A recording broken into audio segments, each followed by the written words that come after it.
আমাদের ডেস্টিনেশন ওইটা, আর আমাদের এই দিক থেকে যেতে হবে। এত হাবিয়ে গেছি, কথা বলতে পারছি না।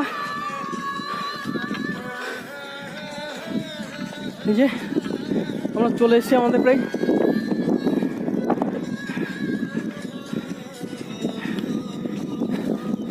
পাহাড়ে।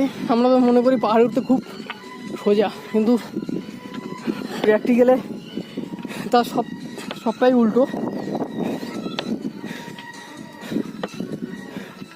পাহাড় উঠতে যা কষ্ট আমরা এখন বুঝতে পারছি, কিন্তু দৃশ্যটা খুব দারুণ। আমাদের লাস্ট ডেস্টিনেশন ওটা, এখনও প্রায় 1-1.5 ঘন্টা হাঁটতে হবে।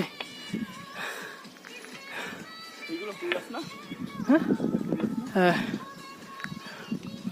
আর এখানে মাটির বাড়ি,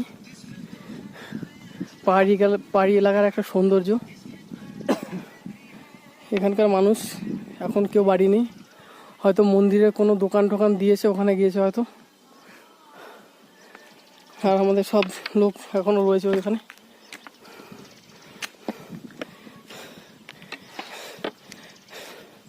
আর যারা যারা ঝাড়খণ্ডে পরেশনাথের মন্দিরে আসতে চাও আসতে পারো। যারা হাঁটতে পারো তাদের জন্য পায়ে হেঁটে আসাটাই বেটার। আর যারা হাঁটতে পারবে না তাদের জন্য বাইক আছে, পালকি আছে। পালকিতে মাথা পিছু 5,000, আর বাইকে মাথা পিছু 300 টাকা করে লাগবে।